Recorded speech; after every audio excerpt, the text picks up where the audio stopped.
my name is Stephanie Kinberg, and I'm the Director of Operations at Windhorse Elder Care. And I want to thank all of our lovely employees that have joined us here today, and start off by having them introduce themselves and tell us a little bit about their roles at Windhorse Elder Care. Katya, do you want to begin? Sure. Hi, I'm Katya Bushansky. I've worked with Windhorse for 6 years now. I started as a BA, as a basic attender, and now I am a team leader and a team supervisor, as well as I'm a part of the admissions team. Thank you.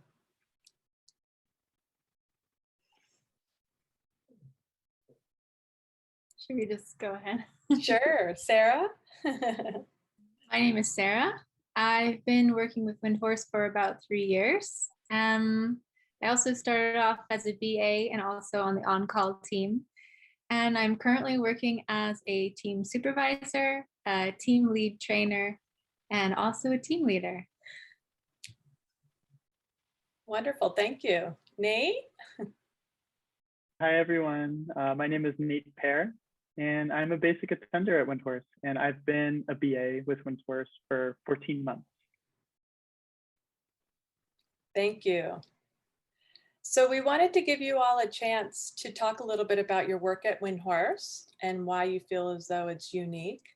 So let's begin by just talking about what do you like about your work at Windhorse Elder Care?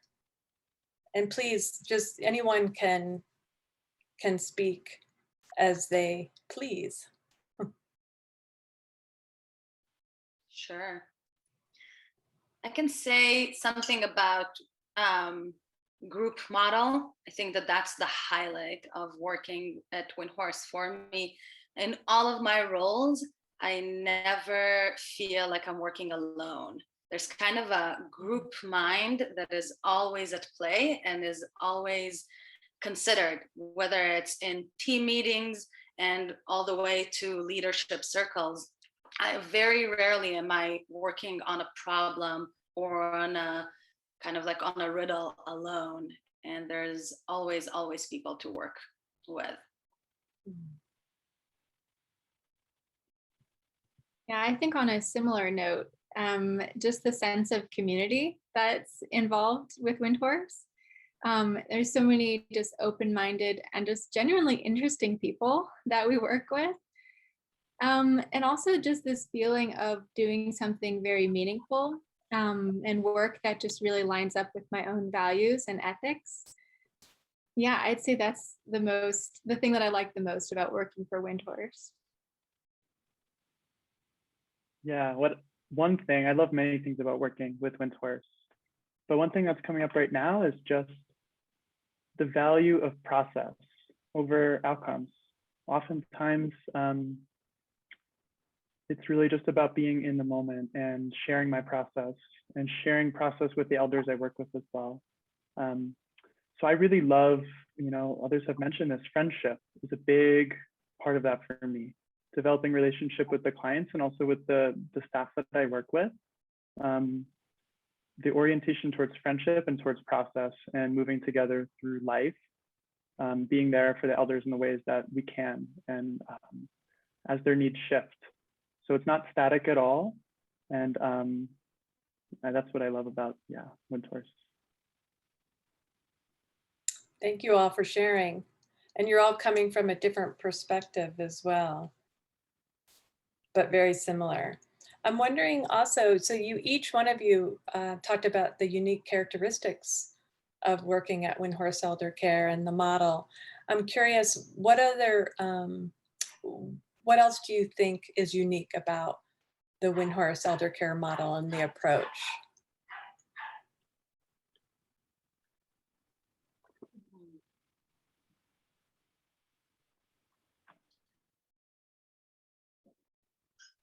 I tend to really enjoy, I call it a hierarchy of support. Many times when I worked in, commercial or other corporate worlds, I felt like the roles that people had were representative of a hierarchy of control. And excuse the noise. And here at Windhorse, I've noticed that there's always a hierarchy of support. It means that as a BA, if I run into any kind of issue, I know that there's a team leader that I can call on anytime and just have a process with them, like Nate said, and come up with something. And as a team leader, I always knew I can call on my team supervisor, and it's never felt controlling. It never felt who has the bottom line last word.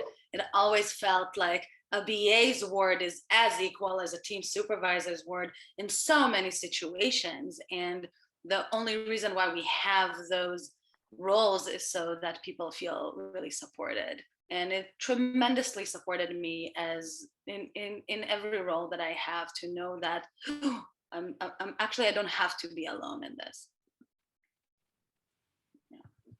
So you're speaking to the unique qualities of what the team, working on a team at Windhorse is. And the structure of it. Yeah. And the structure, yeah. Yeah, I agree with you, Katya. I mean, I just remember my first few shifts with Windhorse, and it's kind of scary, like going into someone's home or a facility, you've never been there, you don't really know what you're getting into. And like the team leader is always just there, like in some capacity, like it's just a text away. So I always felt really supported too. And I still do, even now. Yeah. Great. Yeah. Nate, did you want to say something? I'm sorry. I didn't know. I thought you were done. I'm so sorry. No, I can go again later if you want. But I guess I just wanted to add to that, something that's really unique about the model is that all staff and all team members are really encouraged to have some kind of contemplative practice. And it doesn't have to be meditation. It doesn't have to be Buddhist or, something like that. But everyone is really involved in some amount of self-reflection. And I think that really changes how people communicate and how people take even something like criticism. Just to be people are working with their own minds and their own hearts. And I think that really changes communication on a very deep level. That's a very good point. I think I've learned how to give feedback at Windhorse. I would say that overall, I have a little bit of a conflict avoidance tendency, but when I've seen people at Windhorse give pretty harsh feedback in a really beautiful, appreciative way of people's strengths, it always felt positive. Yeah. And I've stopped as a team leader just, telling, oh, someone else should deal with it. And I think I slowly, through seeing it by example, grew into, oh, of course, I can have this conversation with someone and know that it might be hard, but it will be really open and heart-centered. Yeah. Feedback is actually a better word. I appreciate that you brought that in instead of criticism. It's more like feedback. Yeah, I echo what you're bringing, Katya and Sarah. I have always felt so supported. I started during the pandemic, actually, with Windhorse as a BA, and I was never asked to do anything that I was uncomfortable doing. Like Windhorse has always cared about my safety and my comfort. And ultimately, that's what's in the best interest of the elders that we work with as well. So I've felt so supported to go at my own pace, not to go out of my depth as far as, what I'm comfortable doing, what kind of work I'm comfortable doing. I also can't imagine another elder care agency beginning, well, first of all, having regular team meetings where all the team members come together to really discuss the single client and their family and their needs as they evolve. But on top of that, I can't imagine teams beginning those meetings with mindfulness meditation practice to come into the space together in a really grounded, heart-centered way.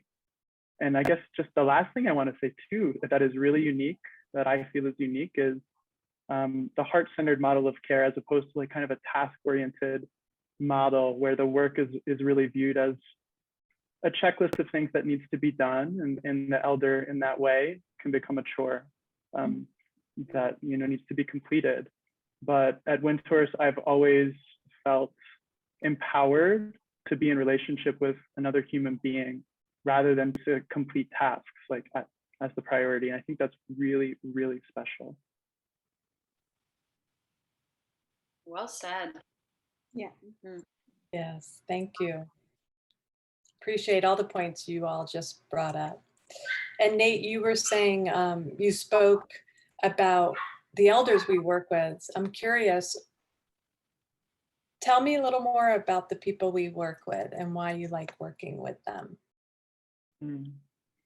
I think Windhorse works with all kinds of people, and that's why I like it. So there's not a single particular group that Windhorse works with. I have worked with clients whose needs are basic companionship, friendship, human connection. And I've also worked with clients who are in need of a lot of personal care and support with their activities of daily life. But in general, I think in my experience, what draws clients to Windhorse is a human-centered model of care where the clients are going to be treated like humans, and there's going to be a consistency as far as who's working with them and what kind of work is going to be done. And I think that can be really comforting and supportive for someone who's going through really major life transitions. Yes, thank you. Anyone else?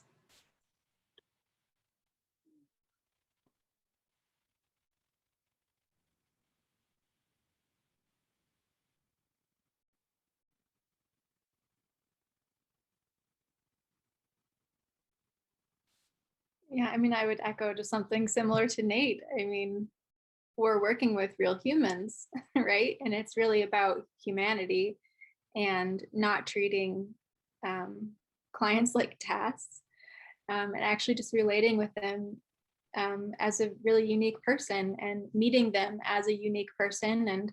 And yeah, there's something very open about that kind of relationship that can occur even in a business model. Yeah. So would you say our model is based on relationship building? I would say Yeah. I think that our clients eventually are all very brave in order to,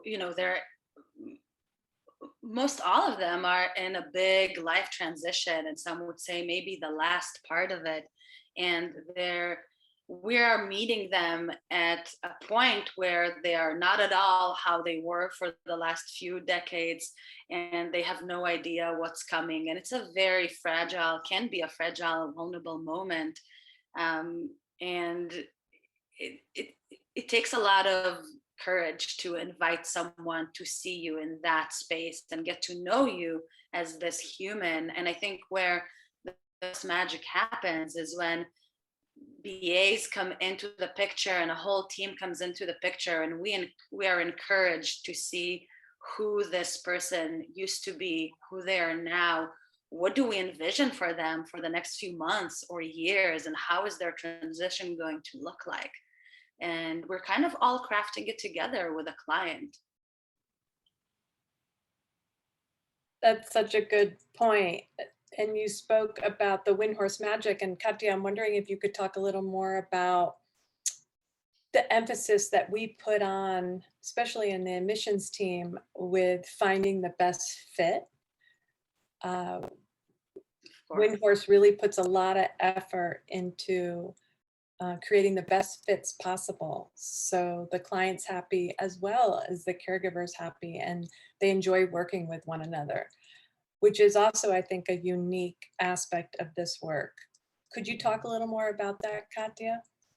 Of course, we spend hours every week kind of intuiting who would really what BA would be very nourished and very nourishing to a client and very nourished by the work itself. So, there's a reason sometimes why you walk down the street and like someone's sparkle catches you, or at the grocery store, a conversation happens and there's just a fit. No one can tell why that happens. And we call it an energetic fit, but there's something totally different at play. And I personally spend a lot of time talking to our staff and getting to know them in order to then be able to make the match in a more intuitive and skillful way. When I hear about a new client that has certain ideas, a certain pace of life or rhythm or needs, then people start to come to mind and bubble. And it's a different kind of match than simply their availability, whether they're available at Wednesdays at 10 or on Saturdays at 5.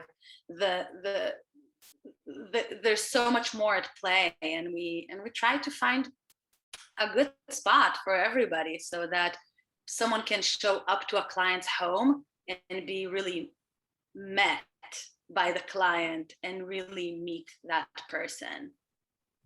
And again, just to piggyback off of Nate and Sarah, to we do that so that we can avoid this task oriented, just checklist approach to care.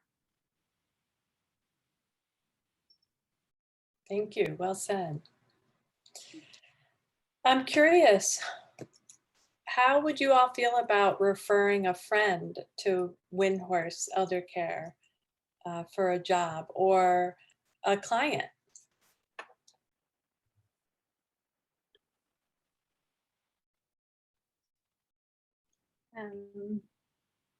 Yeah, I would definitely, I have referred friends in the past and I still will, I'm sure. Yeah, I think it's a great business, not only to work for, but also it's a great place to grow and develop like skills, and develop skills quite quickly, actually.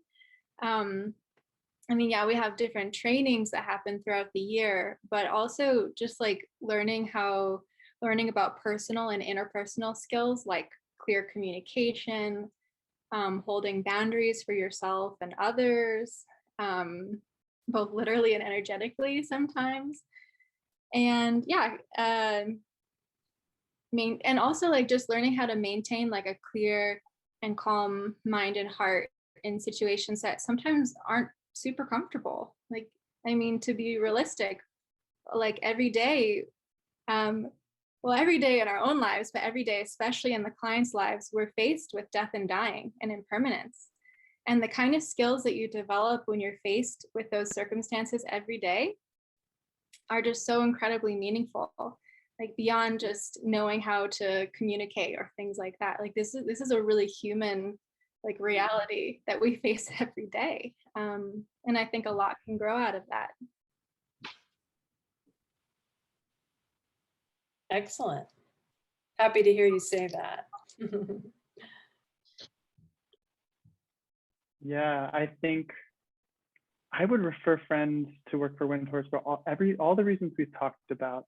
But really what Sarah said, it's an opportunity to grow, and it's an opportunity to grow in relationship in a way that serves others. And it serves others who are, at least in the dominant culture here, routinely marginalized and really turned away from. So it's an opportunity to also practice generosity, receiving others' transmissions, and also to learn about the developmental process of dying. I've been able to learn about that as not like the end of human development, but actually a really crucial period.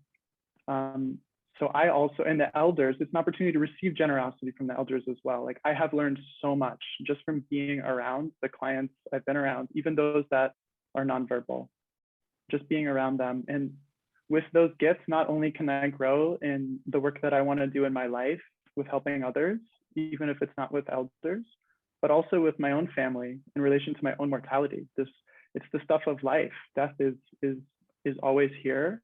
And this work really is a really beautiful supportive training ground to be with that. and to serve those, yeah, who are going through that process. Mm. Mm. I love what you said, Nate. That reminds me how profound all of this really is. I mean, just even to take the example of COVID and suddenly how we've been named essential workers. I don't think there's ever been something more affirming than this. And in a capitalistic society where we could doubt it often. I often say that how we die really matters. And we have a golden opportunity. I mean, karmatically, how we die matters. How people and humans die and end their life matters. And I think that it is such a gift to spend time with people right before that transition happens, even if it is for many years and not just the potent moment of transition. I think it does huge healing in the world. And if anyone is even curious about this time of life for people, I would absolutely recommend and refer Windhorse as a place that allows, specifically because of the no agenda piece, allows for so much creativity and spontaneity in relationship and what happens between a client and a BA. Yes, I agree. It sounds like this work has brought great meaning to each one of your lives since you've been with Windhorse Elder Care as well. And we're so grateful for all of you. So thank you. Is there anything else anyone would like to add before we end?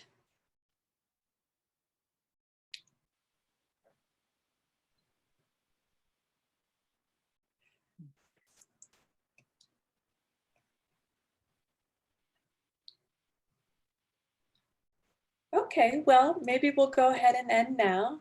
Thank you all so much for being here and speaking about your experience working at Windhorse Elder Care. We really appreciate you and everything you bring to the work and to the clients and to our community.